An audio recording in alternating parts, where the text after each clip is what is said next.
बादलों के शहर में अपना घर हो, और अगर घर ना हो तो घूमने तो जा ही सकते हैं।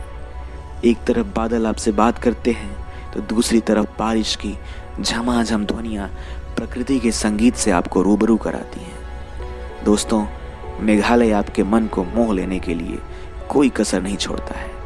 जब आप गुवाहाटी से शिलोंग की तरफ की यात्रा शुरू करते हैं तो रास्ते में उमियम झील मिलती है, और यह झील आपका इस संदेश के साथ स्वागत करती है कि जीवन की सारी बेचैनी, सारी अशांति और सारे तनाव को अगर दूर करना है तो प्रकृति से अच्छा विकल्प हो ही नहीं सकता है।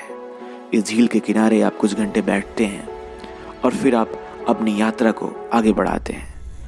जब आप शिलोंग पहुंचते हैं तो वहां पर पुलिस बाजार की रौनक हो या वार्ड्स लेक में बोटिंग हो, शिलोंग पीक से पूरे शहर को देखना हो या फिर म्यूजियम जाकर आदिवासियों के हिस्ट्री और कल्चर को समझना हो, शिलोंग में आपको 2 दिन ज़रूर रहना चाहिए। और ये 2 दिन आपको खुशनुमा एहसास कराएंगे और नए एक्सपीरियंस से भर देंगे। इसके बाद आप चेरापूंजी की तरफ की यात्रा शुरू करते हैं। चेरापूंजी में आप 7 सिस्टर वाटरफॉल को देखते हैं, और इस वाटरफॉल को देखकर आप जीवन की गति और जीवन की निर्झरता को समझते हैं।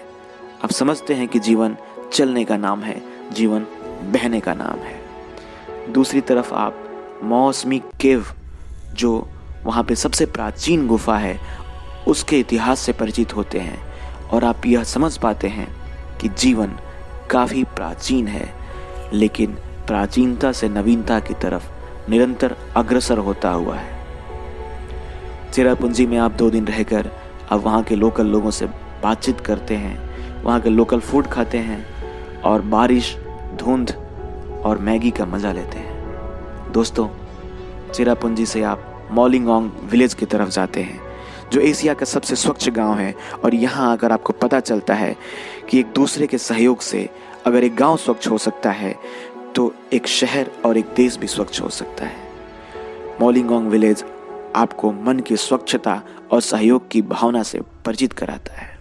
इसके बाद आप द्वाकी जाते हैं, जो बांग्लादेश की सीमा से लगता है।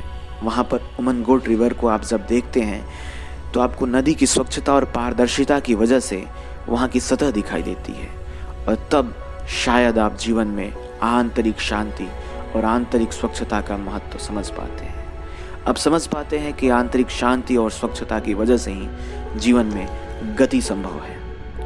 उमियम लेक से शुरू हुआ यह सफ़र उमनगोट रिवर पर ख़त्म होता है और आपकी सारी बेचैनी, सारी अशांति को धो देता है, आपके सारे भारीपन को हल्का कर देता है, और आप एक नए अनुभव के साथ मेघालय से निकलते हैं। मेघालय से तो आप निकल जाते हैं, पर मेघालय आपके भीतर से कभी नहीं निकलता है।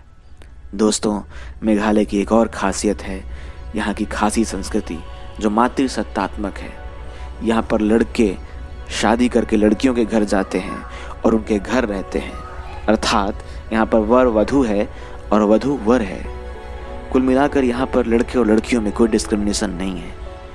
आप मेघालय से जब निकलते हैं तो आप जीवन के नए आयामों और नए परिप्रेक्ष्य से परिचित होते हैं, और फिर आप अपने दैनिक जीवन में कहीं खो से जाते हैं, लेकिन मेघालय आपके भीतर कहीं रह सा जाता है। दोस्तों, यही है अतुल्य भारत, और अतुल्य भारत की इस कड़ी में मैंने आज मेघालय के बारे में बात की। मैं आपसे नॉर्थ ईस्ट के उन राज्यों के बारे में ही बात कर रहा हूँ जिन राज्यों में मैं घूमा हूँ, वहाँ पर मैं रहा हूँ और वहाँ पर मैंने अपने जीवन को जिया है।